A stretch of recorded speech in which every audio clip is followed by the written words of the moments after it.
Hey, shalom, YouTube. I don't know, take 2 or 3. I do these off the cuff, so thought I'd try this one more time and see if I can't get the point across. But something's been on my mind that I wanted to kind of put out there. And, when guys, or whoever, girls, I've never been one to say I had all the answers, but I am the one that likes to stir questions up, get people to thinking, people thinking for themselves.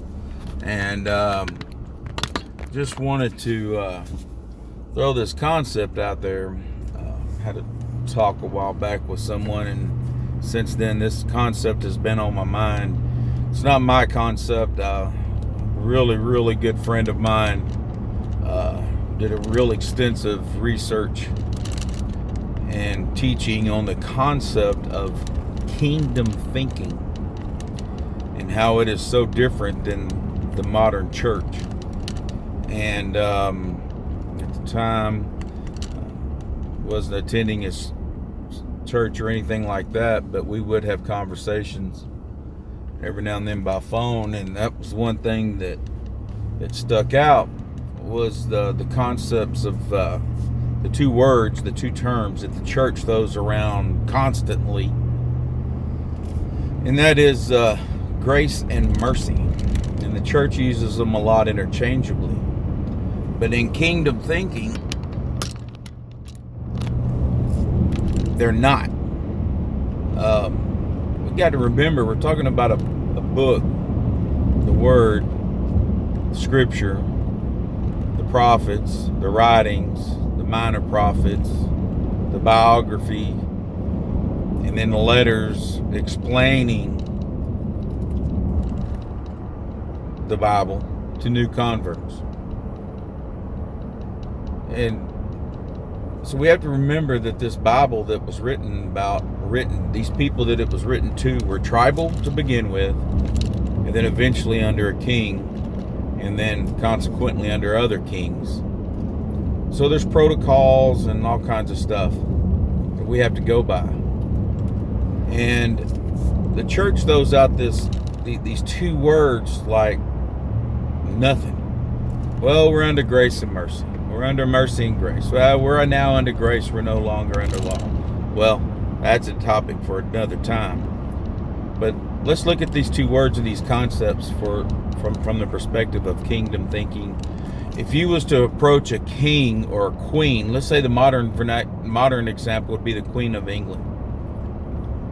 She's extending grace to you if you received an invitation to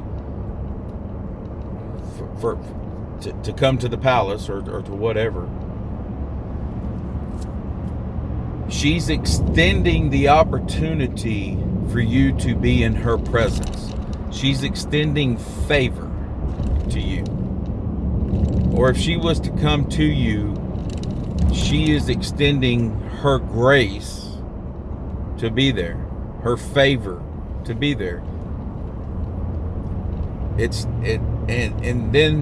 And so let's say you've come before a king and queen. They've extended you grace to be there, favor, but you're there for judgment. And you know what the consequences of what you've done. And so, but therefore she goes, well, since I've extended favor to you to be here, I'm going to extend mercy and abstain judgment and withhold judgment from you and give you a second chance. See the difference? Grace and mercy from a kingdom, from kingdom thinking is totally different. And even in biblical thinking is different. I remember when my friend of mine went through this study and I looked up the definitions of grace and mercy.